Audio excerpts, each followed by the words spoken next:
menghidupi syukur itu menyentuh surga.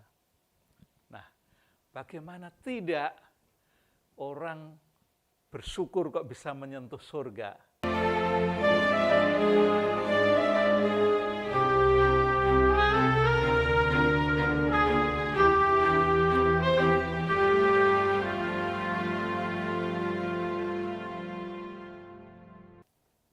Beberapa saat yang lalu tentang syukur sudah diunggah beberapa kali di kanal Sahabat Usia Mas. Satu di antaranya yaitu syukur itu berenergi, syukur itu ajaib. Nah, kita juga masih akan bicara tentang syukur. Mengapa syukur mesti kita bicarakan? Karena syukur memang ada banyak hal yang bisa mempengaruhi seseorang di dalam kehidupannya. Nah, syukur atau terima kasih memang merupakan alat untuk membangun hidup. Alat untuk membangun hidup hingga menjadi seseorang luar biasa di dalam aktivitasnya, di dalam kemampuan, keterampilan maupun energi-energi yang lain. Nah, kalau pada saat ini saya masih ingin bicara tentang syukur, karena syukur itu dapat menyentuh surga. Wah, luar biasa ya, dengan bersyukur bisa menyentuh dengan surga. Nah, mengapa syukur ini bisa menyentuh sampai ke surga? Karena syukur memang bisa melangit, dapat menyentuh surga. Karena di dalam syukur, kalau kita terus-menerus berlatih, baik itu untuk mengucap syukur, melakukan syukur, dan menghidupi syukur. Nah, hal ini sesungguhnya ada sebuah pernyataan dari guru yang luar biasa, yang hidup pada tahun 1912 hingga 1966. Namanya Johannes Gerstner. Dia adalah seorang profesor, seorang psikolog, seorang teolog, dan seorang penyair. Dia menyatakan bahwa mengucap syukur itu sopan dan menyenangkan. Menerapkan syukur itu rendah hati dan terhormat.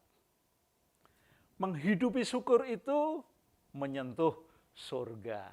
Nah, luar biasa sekali si Gerstner ini membuat pernyataan. Nah, oleh karena itu kita akan mendiskusikan tentang syukur dari Gerstner yang ada 3 itu. Yang pertama, tentang mengucap syukur. Sesungguhnya mengucap syukur atau berterima kasih itu merupakan respon timbal balik antara orang satu dengan orang yang lain. Orang yang menerima sesuatu dan orang yang memberi sesuatu. Itulah terjadi timbal balik. Nah, mengapa syukur itu sopan dan menyenangkan? Yang pertama, orang yang menerima sesuatu dari seseorang tadi, kalau dia sampai berkata terima kasih kepada orang yang memberi, maka tingkat kesopanannya lebih tinggi. Jikalau dibanding dengan orang yang menerima sesuatu tetapi tidak mengucapkan sama sekali.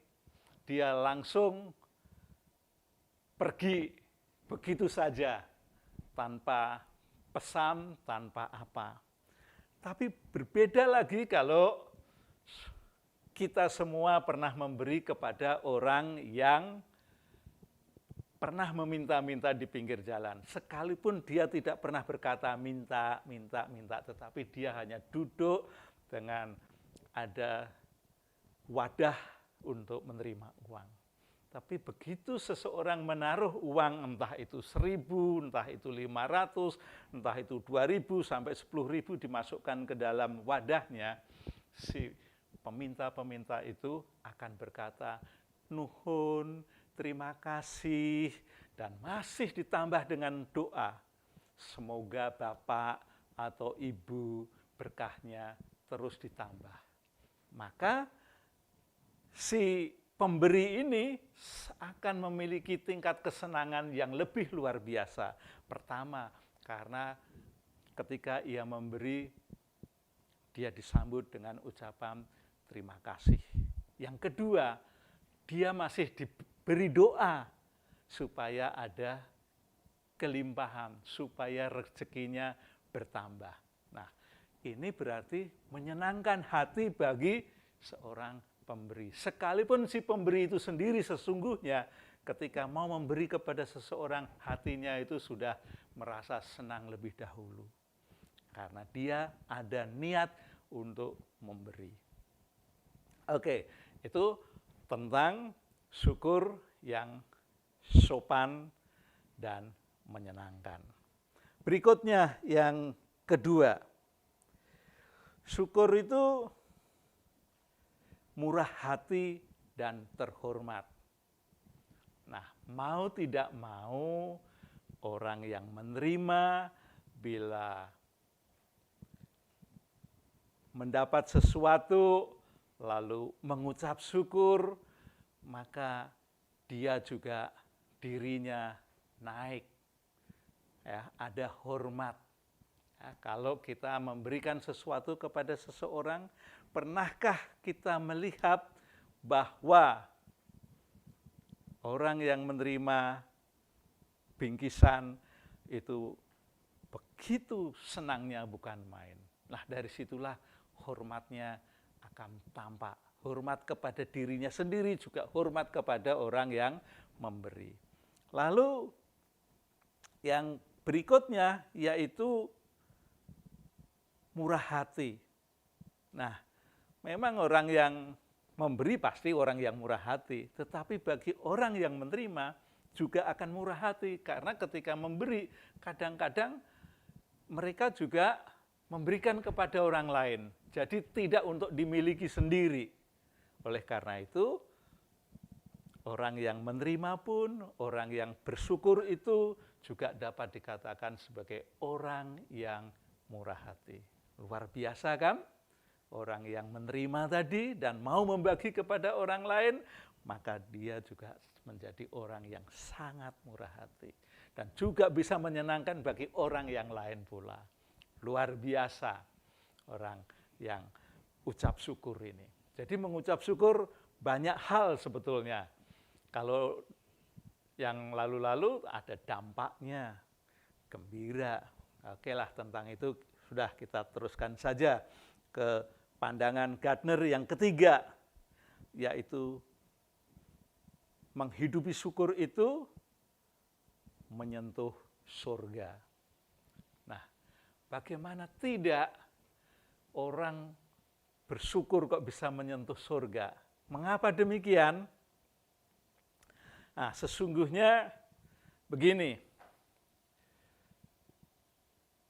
syukur yang dilakukan secara terus-menerus itu sungguh luar biasa. Dan tidak semua orang sebetulnya bisa mengucapkan segala syukur. Ya. Gardner melihat bahwa syukur itu bisa menyentuh surga bila mana dia melakukan syukurnya tidak hanya berkait dengan kenikmatan yang ia terima, bukan hanya hal-hal baik yang dia alami, tetapi dia juga dapat berkata, terima kasih, saya mengucap syukur kepada Allah, Sang Pencipta langit dan bumi, sekalipun orang yang mengalami kepahitan itu bersyukur. Memang ini tidak mudah. Mengapa tidak mudah? Karena memang manusia pada dasarnya adalah orang yang memiliki rasa pengennya wah, pengennya hebat sendiri tanpa kekuatan yang lain. Padahal kita perlu tahu bahwa kehidupan manusia sesungguhnya masih bergantung kepada pihak-pihak yang lain. Apakah itu kepada sesama, apakah itu kepada Sang Pencipta. Nah, lalu bagaimana supaya syukur kita menyentuh surga? Nah, caranya yaitu tadi, mengucap syukur di dalam segala hal. Ini yang saya katakan tadi tidak mudah, tetapi bisa dilatih untuk terus-menerus. Dan setiap kita bersyukur, maka Sang Pencipta akan mendengarkan dengan baik. Dan pada saatnya pasti akan memberikan respon yang positif. Seperti halnya tadi, orang yang memberi dan yang menerima terjadi timbal balik. Begitu halnya syukur tadi berkaitan dengan Sang Pencipta. Kalau kita berterima kasih hanya berkait dengan sesama, maka sering-seringlah bersyukur. Dengan bersyukur pasti ada kelimpahan. Baik itu kelimpahan materi, baik itu kelimpahan kesehatan, baik itu kelimpahan hikmat. Nah, bagaimana? Maukah Anda, saya, kita, semuanya ini untuk terus bersyukur agar terjadi kelimpahan di dalam diri kita masing-masing. Oke, itu yang bisa saya paparkan, dan terima kasih. Sampai ketemu di sesi berikutnya.